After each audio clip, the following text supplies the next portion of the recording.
I'm not figuring out the dimensions of the fort outside so that I can figure out how. No, that's not happening. Where the doors go. I would have been dead now.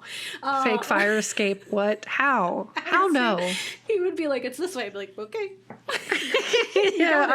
And the friends being like, all right, I guess these are the chances. He's kind of going to go with it. You got it, sir. Right away. Point me in that. You want me to go first? All right. Listen, at this point, this is the worst thing is I'm just not here no more, and that already sounds better. And then I don't have to do this. Yeah. I never have to do this again. That sounds dope. Like, thank you. The existential dread that our specific generation has, I think, would lend us very well to this game. Only because we'd be like, it's either way, I get to leave, so I just get to not be here anymore. I don't have to play a stupid game. Yeah, love it. Dope.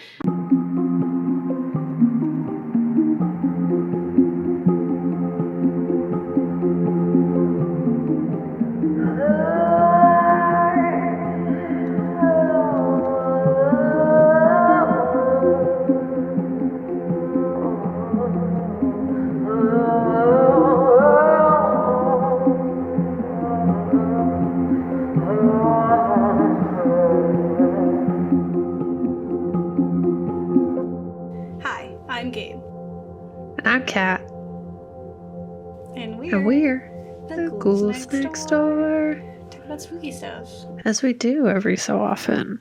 Yeah, we are the media literacy show that explores the real life, historical, psychological reasonings behind our cinematic fears. And this month, we're talking about games, horror games. Games where you play to survive. Yeah. Do I want to survive, though? That's what I'll say. Who are you after you're done surviving? Yeah. Like, this one just proposed such a scenario that, like, I don't know why anyone would want to be there anymore. Like, this seems like not even fun to think about. Like, would I be there? No, I wouldn't. Yeah, I would be immediately dead, or I wouldn't be there. And there's so many games, and I was like I'm gonna go through all the different types of games, and I still was like, no. Yeah, that's not gonna work. I like for me. mini rant about it in my section, where it's just like, why would it doesn't even require skill. It's half of its luck. Why even do? Yeah. Or some of it's just like reliant on the other people in the world. And it's like, who picks those? Who are the people that picks the people? Yeah, it's really wild. I feel like it's all chance. Like, I don't know. It just doesn't make sense to me. Yeah, I think there's just so much to unpack. So we're going to be talking about Alice in Borderland, which is a newish series on Netflix, and was last year, and everyone missed it. Yeah. And then now everyone's really hyped for Squid Game, and I hope that influences you to watch this. This is, Japanese, and it's doing its own thing. It's not Squid Game. But if you like the idea of people fighting to survive and playing games to get to survive, then you're going to like it. Yeah, I feel like when it came out, it was too real still. Like, I feel like part of what made Squid Game so popular is when it came out, is because, like, we had already been in the pandemic for a minute. Where, like, I feel like if I watched this right at the start of the pandemic, I would have been very sad. Because I already was sad. It was already not okay. But if I watched it at the beginning of 2020, I feel like I would have been like, we are one step away. I don't know where I was mentally when I watched it, but there are some like things that I don't think hit quite as well because we were in the pandemic and we were like, that's what the world is now. Apocalypse. What do you mean? This is new. It's really real. Like, what do you mean? So I think that's like going to be really funny. So just prepare for. I didn't realize I'd have so much to say, and then I started writing it, and then I couldn't stop. To the point where I don't even know what's still in there. So we'll see what the we script also brings. like really like the show, so it's like it fuels the. I do, and it inspired this idea that I have for my own show that maybe one day I'll write. Yeah, Exactly. The world slows down for a minute. That's But what art and does.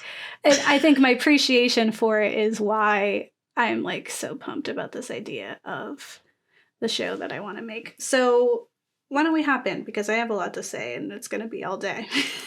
I like to call this section, Gabe, shut up. Just write a book already. We're talking about Alice in Borderland from 2020. It is about a group of bored delinquents are transported to a parallel wasteland as part of a survival game, and it's directed by Shinsuke Sato and based on the manga that was written by Haro Aso. And I'm really pumped. I want to read this manga. My partner has, and has confirmed it's great. And it's kind of, they're pretty true to each other. So here's hoping. And I'm like ready to dedicate myself to that. Like put all my other many things that I read on hold. Things I can't tell people that I read in public. So let's hop in. So I'll go over the synopsis and then kind of break down into some of the things that I think are being explored in this piece. So get ready to be educated. You're welcome. So the story follows Arasu, Karube, and Shota, who are best friends, and according to the on-screen text, NEETs, N-E-E-Ts, which are not in education, employment, or training. So presumably nothing people. Arasu is a gamer, and it seems like his family is disappointed in him. This is all like within the first moments of meeting him. Karube is a mischievous and wild bartender, lives on the wild side. That's who I'm dressed as, if people are wondering why I'm wearing a Hawaiian shirt. And living more untraditionally, as they would say. Yeah, more untraditionally, like free spirit, loving society don't own people me. And stuff. And then Shota, who is a salaryman, who's really just trying to abide by society's expectation, doing what he thinks is the thing you're supposed to do for society to accept you, at the expense of his own happiness. So they're all just sad best friends who are trying to enjoy the life that they have. That's relatable as hell. I was like, yeah, that's me. We're all just sad. We're all sad best friends trying to make it to the next day. Tomorrow. Well, these sad best friends meet to hang out in the city, and they, through their actions and fun, end up hiding out in a building from police officers. And while they're in that building, the power goes out. And they're making childish jokes about like farts or something. Like they're being really just young boys. But when they emerge from the building, all of the people are gone. Yep. And it's a stark contrast to the busy Shibuya crossing that is notorious for its overcrowding. Like, it is well known for having way too many people. And just before they enter this building, it was crawling with people. Now, everyone's gone. And it's haunting and unsettling to see this desolate space. And these boys, like, immediately split up, and they're like, we gotta go find somebody. What's going on? Yeah, like, where people be? And then... this is one of the parts where I'd argue, like, the scene would probably be a bit more unsettling if we weren't in the middle of a pandemic when it came out, because empty, desolate streets were kind of a norm in 2020. Yeah. We had all those tweets. Maybe it helped with filming, Less people would have to be like, don't come here. No, because they would have made it before. That's fair. 2020. They didn't know the pandemic was going to happen. They just got lucky. But so I think, like, people probably don't do it. But it is unsettling, and the kids don't find anybody. And they come to this realization that everyone just up and vanished instantly. Just gone. And you're like, what? Is this real? Like, are we all having a collective nightmare? Is that possible? And then a giant monitor on the face of the building flashes the words, "Welcome, players. The game will commence shortly." And immediately I'd be like, no, the game will not commence shortly. We have to go. So through all this, they end up participating in a game. It's a hellish puzzle where each room features 2 doors. One is marked live, and the other is marked death. Like, they just end up in this building with these other players. And at first, they don't really know it's going on. They think it's a joke until one of the like participants runs through a door just willy-nilly and is just dead. Like viciously, gratuitously. No more. And you're just like, oh, it's one of these kinds of games. And then it gets really real, like immediately. And I don't know how this game was supposed to be solved. Like it's not even. I don't even think it was a logic-based puzzle, but it got solved because Arsu figures out the building's dimensions because he saw a car outside and knew its dimensions, so he quickly calculates his way out of the maze. Yeah. He's like, I know how big the building... Like, sir, how else was anyone else supposed to do? They're just supposed to whittle down their numbers as people video game real good, so now good at this. But not even... It isn't even like a logic... I don't understand. Anyway, I don't understand puzzles in the apocalypse. Ever. And if you want to hear my rants on why I wouldn't do them, you can listen to our Squid Game episode because I tell you all about it. I'm not here for it. I'm not doing it. Not making me solve a Rubik's Cube with a gun to my head. I'm not doing it. Yeah. It's like, will you do better in this horrific and traumatic scenario? Probably not. No. Like, even people who are good at those things, with the threat of imminent death, I feel like you immediately become bad at them. My brain's like I play puzzle games and I enjoy them because I don't like action games that much, but I rage quit a few times before I ever get to it. And oftentimes I'm looking up the guidebook. I'm like, I turned the statue 3 times. I read the poem. I don't understand. So there's no way. There's no way. I'm not doing it. I'm not figuring out the dimensions of the fort outside so that I can figure out how. No. That's not happening. Where the doors go. I would have been dead now. Fake fire escape. What? How? How no? He would be like, it's this way. I'd be like, okay. Yeah. And the friends being like, all right, I guess. These are the chances. He's kind of going to go with it. You got it, sir. Right away. Point me in you want me to go first? All right. Listen, at this point, this is the worst thing is I'm just not here no more. And that already sounds better. And then I don't have to do this. Yeah. I never have to do this again. That sounds dope. Like, thank you. The existential dread that our specific generation has, I think, would lend us very well to this game. Only because we'd be like, it's either way, I get to leave. So I just get to not be here anymore. I don't have to play a stupid game. Yeah, love it. Dope. Anyway, they survive because he's Rain Man all of a sudden. Yeah. So they survive, and they learn upon completion that players are given a visa, which allows them to live and not be murdered by a sky laser for a few more days. Because that's what happens. You get murdered by a sky laser when your visa's up. It's just like zoop from up there, and now you're dead. So seems like a waste of technology. The things we could solve with the money used for sky lasers. Okay. I just thought you were like, let's laser our way to peace. So I was like, we have those. It's called drone strikes. It's a problem, Kat. No, don't say problems with sky lasers. We do not endorse any of that here. God. Anyway, as their visas are set to expire, they must seek out more games to gain more time. So it's like, you get a set number of days because you survived this game, and now you got to play more because you'll die at the end of your visa. So you have to just keep re-upping your visa. Yeah. It seems like the opposite way you'd want it to go. It's such a nightmare.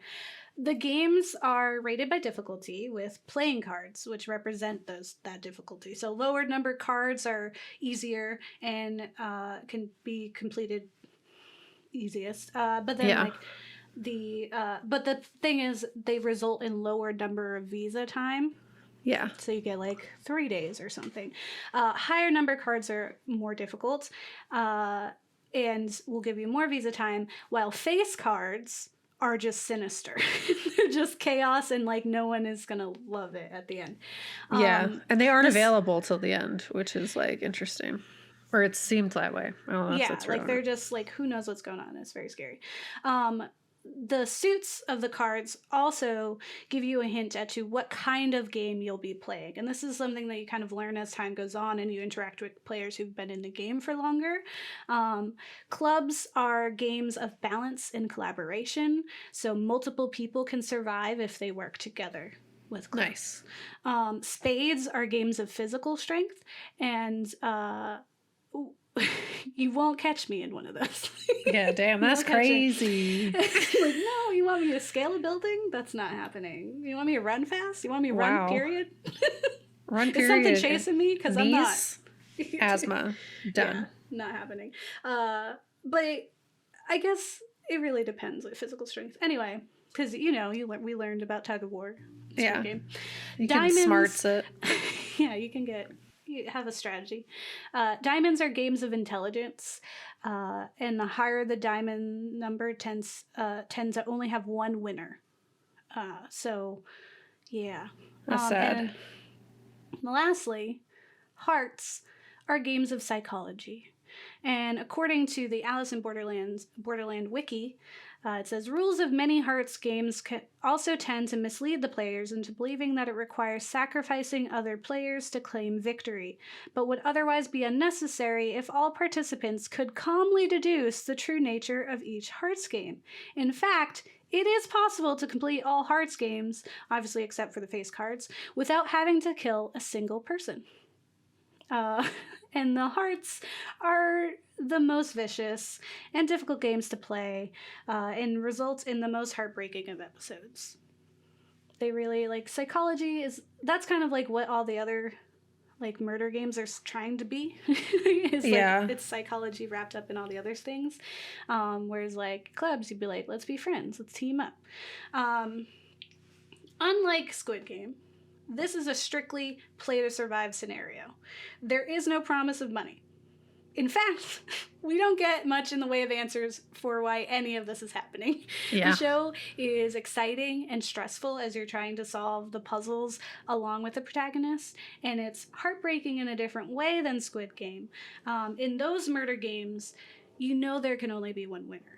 In Borderland, there's no real expectation or rules, no, end game in sight, right? When you're playing those individual games, you have somewhat of an idea of what to expect, but even still, they're just those are just maybe how it works, and then they spin it around. So when characters die, sometimes completely unexpectedly, because you don't know what the rules are yet, and we just got here, it leaves the audience incredibly vulnerable and uncertain.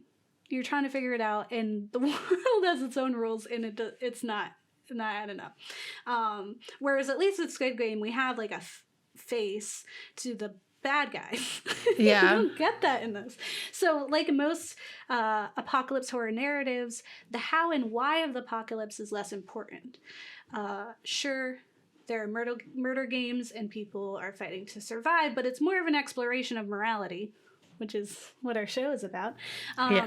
When our everyday rules and societal obligations are removed, what do we become? The games pit players against each other, either inherently through the rules or simply in using our survival instincts, where we, like those hearts games, if you're not thinking and working together, you might end up kind of crawling over each other to get to the top. Yeah. Or hurting people that you love. And each game forces the players to consider what they would do to survive, who they would sacrifice, and each time they're sacrificing a bit of their own humanity just for a few extra days of life. Literally, that's it. So I'm going to jump into some spoiler central to talk about some of the characters and the overall themes of the show. So please go ahead and watch it. It's pretty short. Yeah, it's only 8 episodes. Yeah, which is crazy for any type of show on the internet. But it's enthralling. You'll get through it pretty quickly because you'll want to know. And then you'll be like, where's season 2? Because that's where I'm at. I'm like, I want to know. But also, I'm okay. I'm okay waiting. So this section is called What the Apocalypse Reveals About Who You Really Are. So the show, through character flashbacks and specific focus, becomes a character study. We get to learn who these people were in the normal world and see how that affects who they become in this new apocalypse world. For example, the character known as Last Boss, his name is Takatora Samura, is a member of this militia group of villains who are like terrorizing people. He wields a sword and he has tattoos everywhere, and he's an overall bad dude. He's just not good news. Bad news bears all through it. And through flashbacks, we learn that Samura is also a NEET. Not employed or educated or whatever. He was obsessed in his like normal life. He was like this loner who was obsessed with explorers and like men that accomplished things. Like important, what he deemed was important. And in this world, Samura was able to become a new man, one with power, and one that he thought was pretty cool. He was like, to me, like what if you like put a young boy into a video game world where he can be an adult body, this is what he would look like. It was a very immature like progression for him. But according to an article on CinemaScapist titled Review, Netflix Alice in Borderland uses sci-fi to highlight Japanese NEET's woes by Xingting Gong. These character developments are a glimpse into some of the complicated societal strains on millennials in Japan, specifically. Gong says, how each character's past informs their decision and persona in this new world adds another layer of complexity. In this alternate free-for-all reality, does the worst or best of ourselves come to the foray? Though the point above is quite general, there are certain quirks to the colorful characters in the show that strike one as being unique to Japan. Despite being a first-world country, Japan ranks notably low amongst developed nations and progressive ideologies. A consistently stagnant economy and high-strung working culture place undue stress on Japanese youth. Gender inequality remains a significant issue, with more and more modern Japanese women rejecting marriage altogether. In addition, an incredibly strong collectivist mentality, in tandem with the rise of neoconservatism in Japan, has led to a country that resists the kind of cultural modernization taking roots in other nations across the globe. So, all that to say, there are like clear influences to society's expectations of young people and how they're supposed to conform to society and how they're not able to actually flourish, that makes this kind of immature image that he had of like what is a cool like apocalypse villain is like it makes sense like why he would think that, like, and why he valued that image overall. And in this article, Gong also goes on to explain the last boss's motivations and need to be special even further, saying Takatora Samura, for example, exemplifies the modern-day hermit in Japan. Defined as someone who experiences physical isolation, social avoidance, and psychological distress that lasts 6 months or longer. A recluse who lives in a dark room and spends all his time writing blog entries with zero viewership. Samura discovers a sense of liberation and purpose in the morally depraved Borderland. Japanese collectivist mentality has made it particularly susceptible to hermits, such as Samura, who lack an outlet for individualism. In Japanese, there's a very famous saying, a protruding nail will be hammered down, which was explained by a professor that Kat actually talks about in our tag episode. Nice. Just like the whole pressure of conformity and to fit what is expected of you. And anyone who doesn't fit the bill is put back in line promptly. So this is the only chance he would have ever gotten to be free and himself was in a world where there are no rules and it's chaos and anarchy. And so it's like you can't even like blame him, even though he's like awful. And in a place ranked as having the gloomiest millennials, Japan. This is according to several sources. I found a few things about it. It's a question funny, it's sad. But it's just like, and when you're like reading that stuff about like the pressures and the inequality and all that, it like makes a lot of sense. Like can relate. Hashtag can relate. It's a question of what the show wants us to get out of this new freedom. What does it want us to learn? And when the characters are offered this alternate world where they can become whoever they want, when the rules and expectations that were suffocating and oppressive are removed, and when you can murder people to survive another day against a sky laser, is the message, be careful what you wish for. And will you like the person that you see in the mirror? when it's all said and done.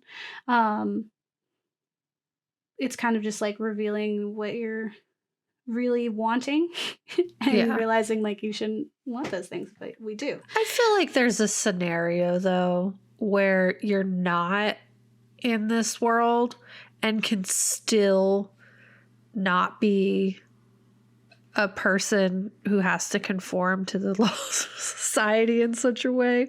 Like I feel like this is a very drastic alternative that ultimately, like, I don't think at any point allows you to live a life that like you otherwise, like, for freedom, because you have 3 days.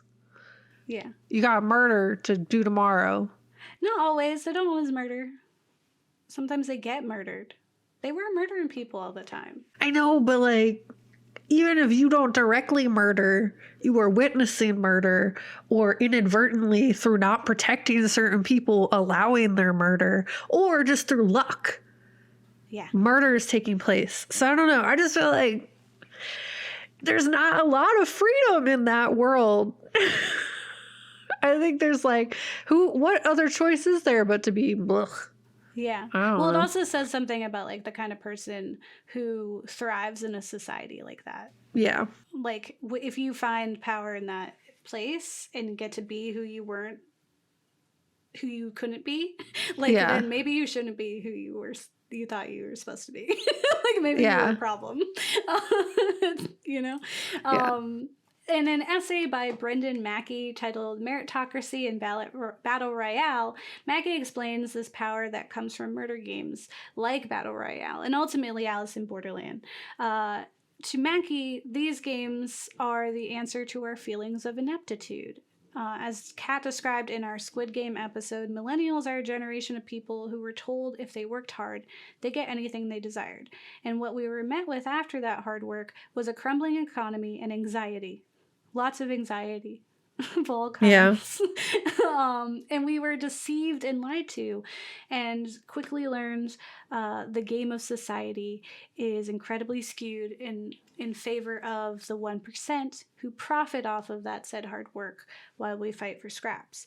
So games like Battle Royale and those found in Alice in Borderland strip us of society's limitations, rules, and expectations and allow us the actual chance to succeed, even if it's for really nothing. It's for scraps anyway. I feel like this specific scenario is different than standard Battle Royale, but it's fine. It's fine. Yeah, which I kind of defer. There's okay.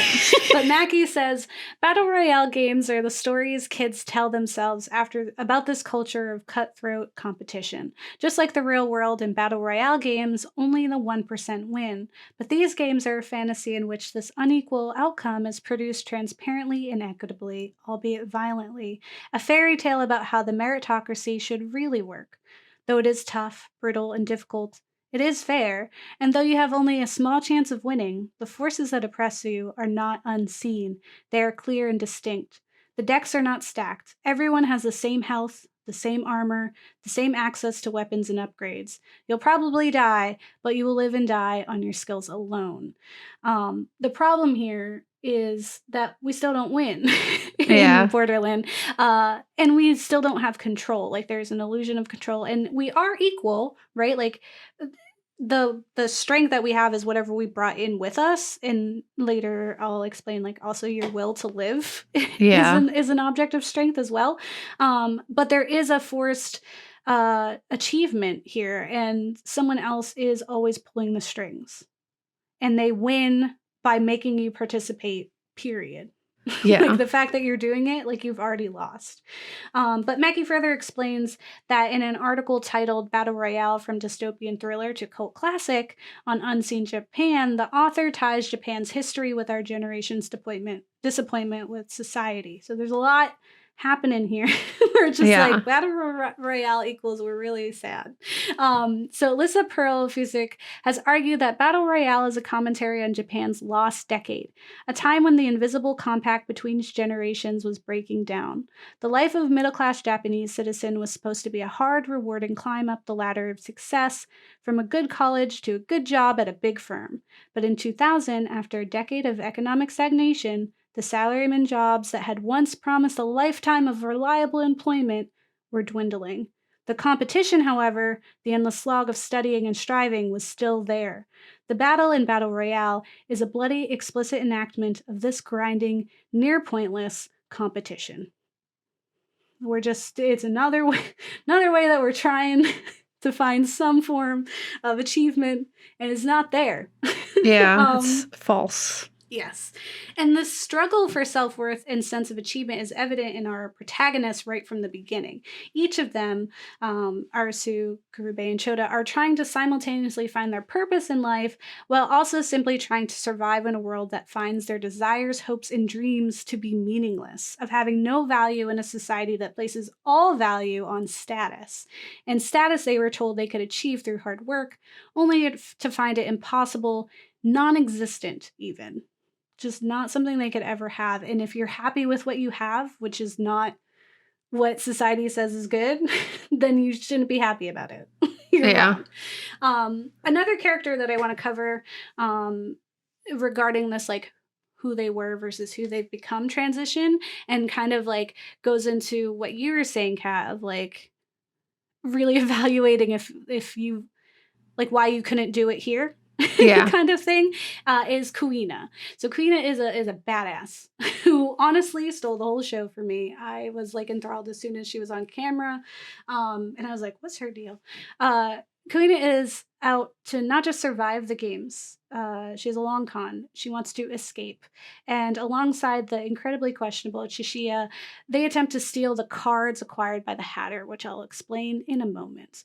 And they eventually get Arasu involved. She ends up going toe-to-toe with Last Boss towards the end of the series, and was like the coolest battle, in my opinion, in this.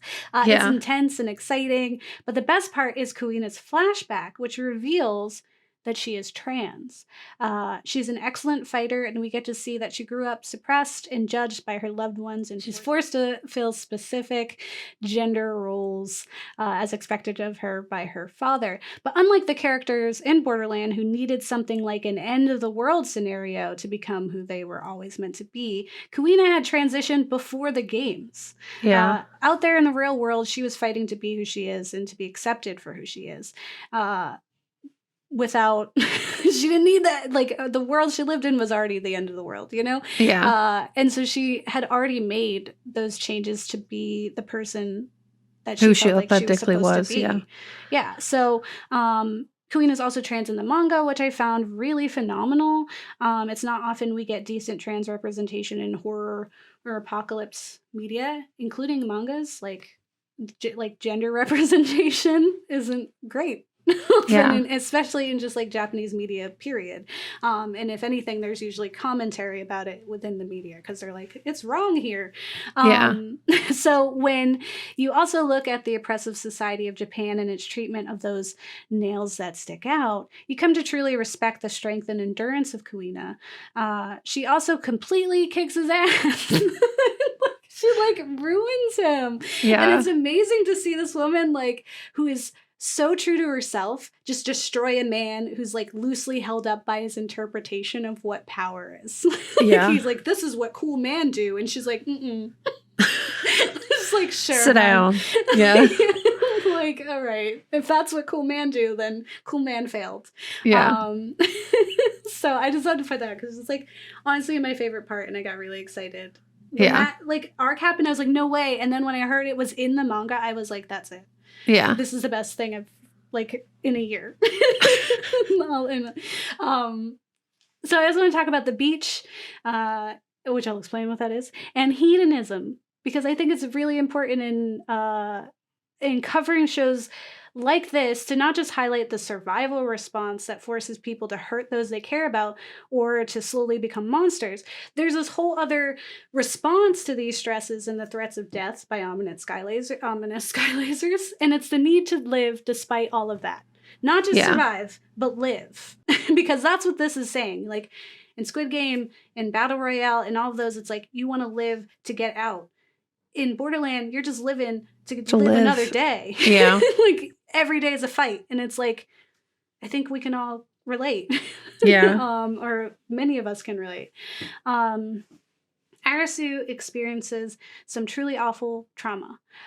Think of the Marbles episode of Squid Game. Yeah. He has that level of trauma all at once and decides this play to win for only a few extra days lifestyle isn't for him. And he wants to die, which is a reasonable response. Yeah. When you're confronted with all of that. And he ends up paired up with this mountaineer, Usagi, who at this time we learn of her life through flashback. And she knows all too well what it feels like to want to give up and to no longer try and to lose ambition or drive in your will to live. Flat out. She had lost that before the games. She had to, this is another character that was had already figured out their stuff before they got into the games. And so Usagi asks Arasu, do you want to live? Not do you want to survive or come with me if you want to live. This is, do you want to live? Flat out. Yeah. And it's important to note here that when she asks, it's during their visa time. It's not in the midst of a game where their lives are threatened. It wasn't like, do you want to live? We got to get out of here. It was just you're just kind of chilling between time. Do you want to live? And in an article on Salon.com titled Forget the Stand, Alice in Borderland is the wild dystopian ride we've been waiting for by Melanie McFarland, they dive into the strength of Usagi, who is motivated by more than just survival, but instead her pure will to keep on living and her refusal to die. They say, through Usagi's refusal to let Arasu give up, she shows a determination to live within this world as she survives each trial. This may also increase her odds of winning, whatever that means. Watch closely and you may notice that she and other players who clear impossible games and navigate dangerous alliances share a drive to move forward as opposed to being motivated by the chance to return to their old lives. It's kind of like how we have said horror fans react quicker to trauma and are able to kind of get to the next thing quicker because we process them. It's kind of like that. They're not just sad, I gotta get home, I gotta get out of here. It's no, we are here, so we gotta do it. We gotta do what we gotta do now. And we're doing it because we want to live. Yeah. We don't want to just survive. And so with the help and motivation of Usagi, Arasu continues his fight to survive and eventually learns of an apocalyptic paradise within the game world known as the Beach. Participants live there where they party, do drugs, have sex, and have an overall good time before going out on group excursions to complete games as a team. Yeah. Honestly, sounds genius to me. And if I somehow survived literally any of these damned mind or physical games, I'd beeline for the beach. This place is lit. I am here for the beach. Everyone I know is gone. I don't know if I'm going to live tomorrow. I'm not making any decisions anymore. Yeah. I'm just having fun. I don't care. I'm not training. No. This is not happening. So the beach is run by the Hatter. Get it? Because Alice. Yep. Who seems to have figured out the bigger picture, or tells people that he's seeking to acquire all the cards to get a full deck. And he believes that any player who acquires the deck will be given the chance to return home. I stress acquire because he doesn't earn them. Yeah. Others do, and they give it to him because they're blissed out. And he's the leader, and he doesn't really tell everyone that that's the way. He also kind of alludes that everyone will get to go. Eventually, revealed it's just him. And I don't actually, care about that. The guards or whatever. It is an important discovery and definitely causes a lot of chaos in the show, but I was I don't care. I don't care who's doing it. I don't care what's happening. I just want to talk about the people. So I want to talk about hedonism in the shadow of death. People tend to think fear is the only way to control the masses into subservience. You read 1984 in high school, and it makes sense. It does. Big Brother, thought police, manipulation, neighbors tattling on neighbors, alternative facts, etc. All are very real ways governments and people in power have controlled people. But I think the most accurate and honestly frightening ways to accomplish this is actually by catering to humanity's hedonism. So, People like pleasure. In Aldous Huxley's Brave New World, we see that people completely ignore their oppression when they're given a distraction like drugs or good feelings. Yeah. They're literally like, you feel good. And they're like, cool. You are happy. And they're like, yeah. So I don't care. And I'd argue that our current society is a wonderful mix of both Orwell and Huxley's proposed futures, where there's, surveillance and oppression and also drugs. Yeah. And intense pleasure and social media. It's a big old mix. Yeah. And the beach made so much sense to me. When that's what I always feel like we're missing in Apocalypse, is that people like totally miss out the fact that people are just going to have a good time when they think the world is going to end. Well, yeah, you think like the first Purge, like they were partying instead of murdering. Yeah, or even I hate to use this as an example, but there was like a Rick and Morty episode where they were going to planets that were about to die, end, and the people were because they were the best parties, because everyone was like, we don't have any rules, and some really awful, questionable things happened at those parties, to the point where when one of those planets survived the next day, it was very awkward for the people who were still here. But imagine if you didn't have to face the consequences of that party the next day. Then you're gonna party the hardest that you've ever partied. Party the hardy. You're gonna party the hardiest. And if you were plopped into an apocalypse where death lingered right outside in the sky, lasers, and you were forced to play games to survive just a few more days, and for who knows how long and to what end, no answers, wouldn't you desire some reprieve? Yeah, that's fair. When there are no rules and we have to fight to survive, people become monsters. Yes. That's true. But we're social creatures that also have simple needs and desires, flat out. And those don't go away because death is here. That's real. Trauma manifests in many ways, and overindulging in narcotics or sex is one of many ways to escape the horrors outside. We are in the middle of an entire panini press. We are all doing these things. Yeah. Every one of us is trying to cope, right? So I was so appreciative of this show, this part of the show specifically, because we don't often spend time in the in-between of murder games. True. Usually characters are dropped in and they fight to the end. But what happens when there's no end and this is just the new normal? We don't just murder and resort to anarchy and chaos. We live. Yeah. We're being reckless. Sure. We don't know if the people we share our bed with today will be here tomorrow. And we don't know if we'll be here tomorrow. More than is the case now, because we are all actively dying all the time. But I mean, it's incredibly present. There are sky lasers. So I felt that this was the most natural and interesting response to the apocalypse, was just to have a good time. And I would be there. It's if I'm going to be in the apocalypse, this is where I want to be. Yeah. Anyway.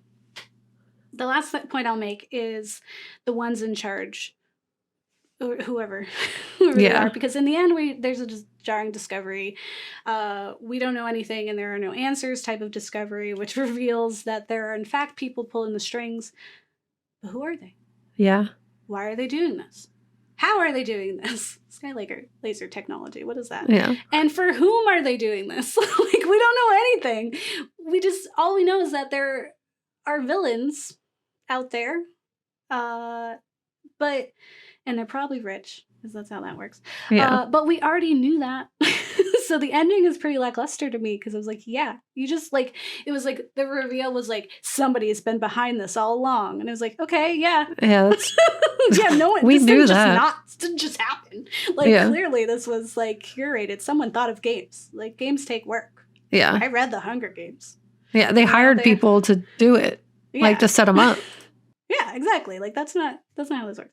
But I also really appreciated the vague answer of the puppet master, because it's still a good question of who is it who can have this power, and also odds are they don't have the power. Someone else does, right? And I do hope there is a season 2 where we can explore that further. But honestly, who's doing it and why? Probably rich people for kicks or views or more money or status or whatever. Americans. It's that day. It's because of Tuesday. Is the least interesting part. In the apocalypse, it's never the monsters or situations that are horrifying, but the people who are just trying to live. And each one of us has the potential to be a monster. So we already knew that. So what do we do instead when we're just trying to like live the day by day and also survive? Yeah. That's all. It's me in my 20s. Yeah. Just go. Like, yeah, I don't know who this person is in the bed. Whatever, go. Get them out. I also don't know if I'll be here tomorrow. It's kind of it's a toss-up. Yeah, that was me in my early 20s, 1000%. I lived Alice in Borderland, but without the sky lasers. Yeah. The lasers were drinking and bad choices. Same. Hello. Same. We're here. The gloomiest generation, baby. Yeah, we already accepted the inevitable demise of ourselves. And in fact, just be like, yeah, all right, cool, that's fine. Yeah, just figure it out. We don't have any, like, property. Got nothing tying us down. All the things that they said were like made you worth something is not available anymore. So what are we, just all worthless? I don't think so. I don't think that works. Yeah. So instead, we need to find worth in other things, like drugs and sex. So let's do it. Birds do it. This is not... It's not an endorsement for drugs and sex. But it's also not an endorsement for drugs. I think it depends on what drugs, but yes. And consent responsibly. Yeah. Responsibly and consents. To both, we saw climax, so you also got to consent to the drugs ahead of time. Yeah. Because it's a bad time. Save environments. All right, but I'll say some stuff. I'm going to do it. So this show is really stressful for me. And Gabe, I'm not going to lie, I appreciate it much more after hearing your stuff. Because I did not like it, but I also like didn't get it. I don't think I understood. I was just like, there's no way I would live through this. Yeah. So like, I don't even want to think about what that would be like. But yeah, the most interesting piece of the show for me is that there wasn't a prize. You know, it's not like you win something. You just win tomorrow. Yeah. And that, like, it is interesting that, like, humans in general are very, like, resilient, adaptable. That's why we live for so long. That's why we occupy every area of the planet and operate entirely differently based on whatever our climate requires us to. Like we somehow manage to survive for the most part, almost every area of this planet. Kinda. That means we're very adaptable. Like as a species, we're able to we're not exclusive to one area. So the thing that was very hard for me, though, is that the scenario that Alice in Borderland proposes seems inherently different to me than a lot of the others that exist in terms of, like, what would happen if society no more? And it's like, at the end of it, I was kind of just like, why would I want to even be there? But now after listening to your section, Gabe, I'm like, are we already there? Yeah. Ooh. So why do you do it now? Yeah. And just keep doing it there. It's like a inevitability that I never even kind of considered. It's just going to haunt me probably now. But surviving the Alice scenario requires an entirely different set of knowledge and adaptability skills. I would argue like they don't require skills at all. It's mostly luck. Absolutely. In that, like, you don't know what kind of game you're going into before you get there, and thus like can't really prepare. And some of the games, even like you go in and only one person can live. So like you don't know that you're going in that game ahead of time. It reminds me of the marble game of Squid Games because like you think you team up thinking like, oh, we're both gonna do it, and it's like that's your best friend, and now they're dead because of that. And it's just like, and I also just have never been lucky, so I just think I would do bad. I would do very bad in my core. And it's just like, while in some ways I agree it does even the playing field, it also encourages people to abandon like any semblance of hope and lean into cruelty in a lot of areas. Like I feel like a lot of the scenarios that I get setting up is like the Hearts games, you could have figured it out, but isn't it easier to just murder everybody? Yeah. It's really just wow. But humans, as I said, are extremely resilient and adaptable, and I find it hard to believe that find it hard to believe that anyone would like really want to survive this kind of scenario, I do believe that like instead of wanting to, people would just do because of like this baseline human instinct to survive. Like if we're in Alice in Borderland right now without sky lasers, arguably that's what I've been doing these past few years. Yeah, just doing. Just doing and living. Before finding love specifically. Now I have like attachments and I'm like, that's lame. Dang it. Before I would have just like totally went out swinging. Now I'm like, oh, I have to think though now. Yeah, now I gotta like take vitamins. Why? I wasn't doing that before. Now I want to be here. It's lame, but it's not. It's good. It's good. No, Probably. It's good. Everyone should want to be here. Yeah. But it is interesting that it creates this understanding. Like people don't want to win, but the dread alone of what would be necessary to survive. I feel like in the before time where I didn't think current life was Alice in Borderlands, I would definitely be in the I'm not going to participate and just die regular, please category. Sky laser for me. I know, but like sky laser while I eat ramen happily in a building that isn't mine, I guess. I don't know. But I think the most devastating piece of this is that like because of the luck factor, it is interesting like the ways in which where if you go in with people you like, there's a new devastation you'll find that'll make it harder for you to keep going. Arguably, where if you were like the two characters that kind of figured that out beforehand, it kind of hinder you in a way. The people who figured it out beforehand have like more skills to kind of deal with this because they've already figured out a way to exist outside of what their pre-life was.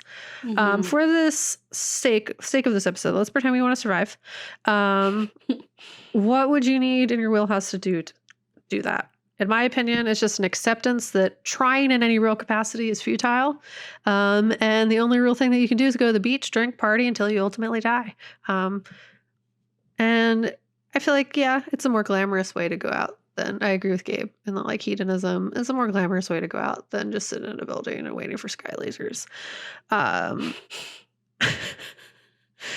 But the most devastating piece for me is that like who you get to be at the end of that. I feel like Arisu and the other characters like Usagi and Kuina and Chisia. Yeah. Arguably those two did some stuff. Yeah. They kind of leaned into the chaos. Where I would argue Arisu and Usagi kind of like still kind of maintain their goodness. But also everyone's just trying to survive. But I think something that's generally interesting about these kinds of scenarios and where society collapses is the way that the brain organizes itself as a way to adapt to this environment. It is really fascinating. Our trauma responses are very unique to each of us. And in many ways they can help you, in many ways they can harm you. It all kind of ties back to everyone's favorite what if scenario is, what would you do if society collapses? What if zombies though? You know, it always kind of links up with whether people are doing well in the society that already exists. And I think the way you kind of set it up, Gabe, with the neat scenario, that there are a lot of people who already weren't fitting in. And that's something I think as millennials we relate to a lot. In America even too, is that like a lot of us already don't conform to what society has decided we were supposed to be doing because we don't have the ability to. Like we went to some of us went to college. College doesn't equal house now. We have no belongings that tie us to any sort of. The only thing that ties us to needing to exist in a society is that the government has made it so that we do not know how to survive without it, specifically in terms of finding food, shelter, and like everyone in the zombie scenarios, they got to build a base and like sustainable ways of living somehow. And I feel like in our society, we have not been given those skills. Nope. But because of the fact that we are millennials and we have already accepted the ways in which that the government will let us down, we will probably do better in these scenarios than many generations before us who had something to lose. I would say like Gen Z and us, like we have a lot less to lose majority wise than the generations before us. And we've already accepted the ineptitude of the government. So we've already started to like look into that kind of stuff. Like we've looked into sustainable living. We've looked into driving instead of having a house, like just traveling the country. We've looked into planting gardens. Yeah, we've learned to live without and to not rely on them. Exactly. Like we've operated in this new version of ourselves, understanding that like the government ain't it and they're not going to help us, or we're not going to get a slice of pie. We're not going to get the things that were promised to us, or even if they weren't promised, we're not going to get anything that great. Yeah. Everyone under 40 has kind of accepted nothing good is ever happening again.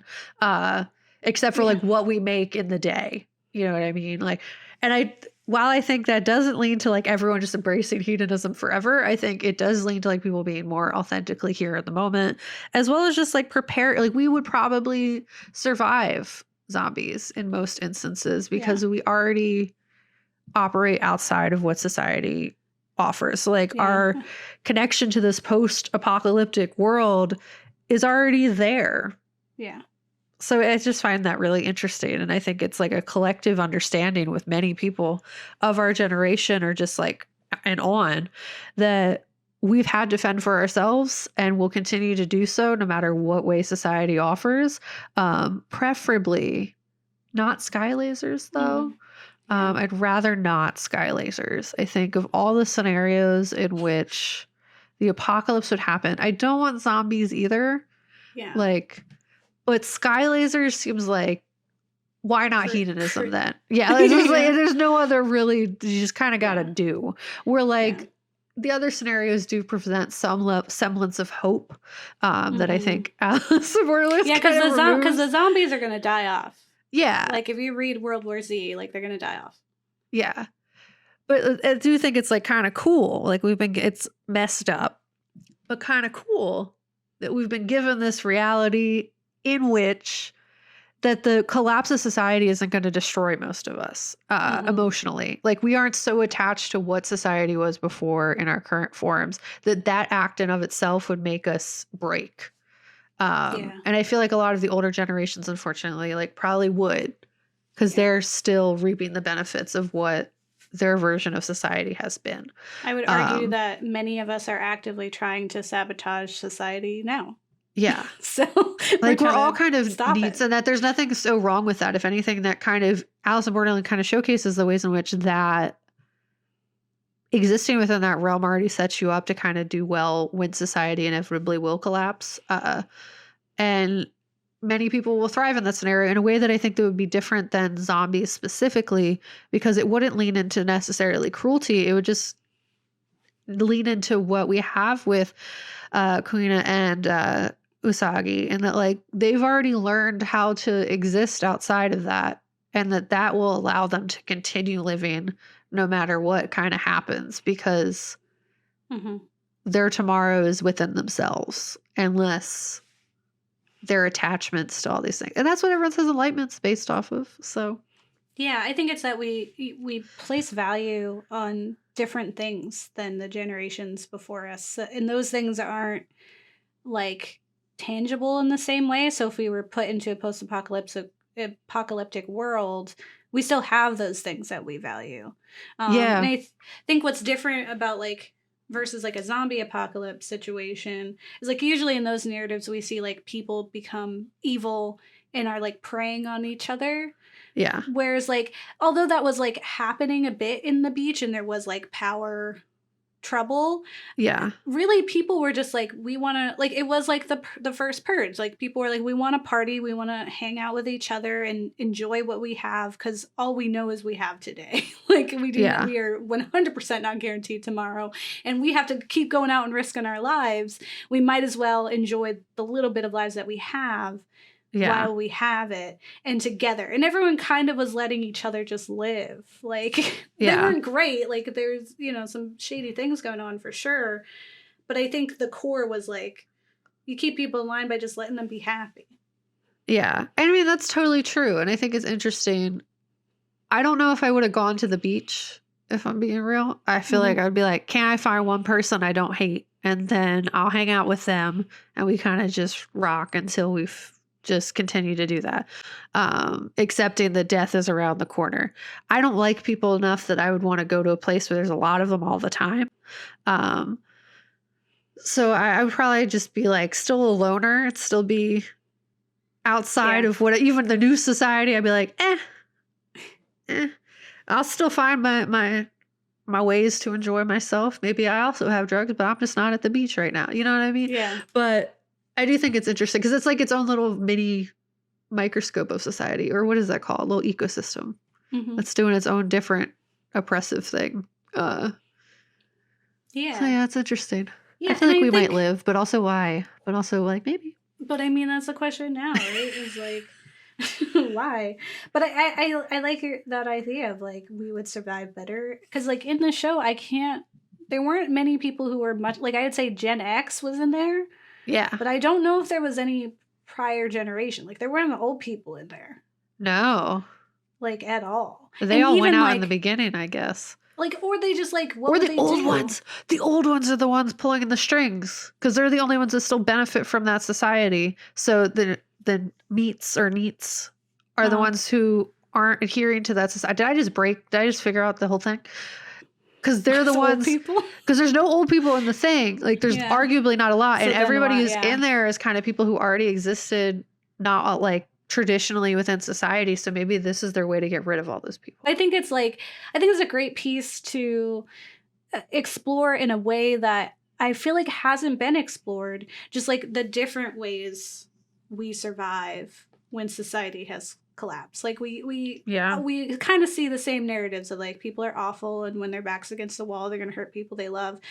But I didn't like the characters didn't really do that. Like the ones that we were following, like they were not doing that. Like we didn't see the corruption of them. We just saw the perseverance of them, despite the fact that this is gloomy as all get out. It's like the worst, like, and it's the worst scenario out of like the rest of them because there is no out, like, or presumably no out. So it's like if in a world where there is no out, you get better people versus like worlds where there is kind of an out there and there's worse people. It's like so interesting. If there's a return, then it's different. Where like if there's not, then it's just like just be. We're cool. And it's like what happens? Like who knows if this is just a simulation and if you die, you're back in the world now. Like you don't know because we don't know how we got here. We don't know what that would be a fun twist. Right? For like, real, it's a Matrix, you know? I was expecting that. Honestly, I was like, when the horrible things happened in that one episode, I was like, wait, what? How does the show keep going? Oh, then it must be like we're going to leave. But we didn't leave.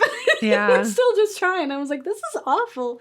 And like the reason I pitched this one was because it really broke me as like when I first watched it, because I was like, one, there's no way I survive. But it really felt so hopeless that I was like, why out of all of them, this is the one I don't want to. But then like when we were revisiting, like now, I was like, maybe it's the most beautiful of them. Maybe I get it in a way that I didn't know. So maybe watch it twice. Watch it with a friend. Watch it, listen to this episode. Watch it again. I don't know.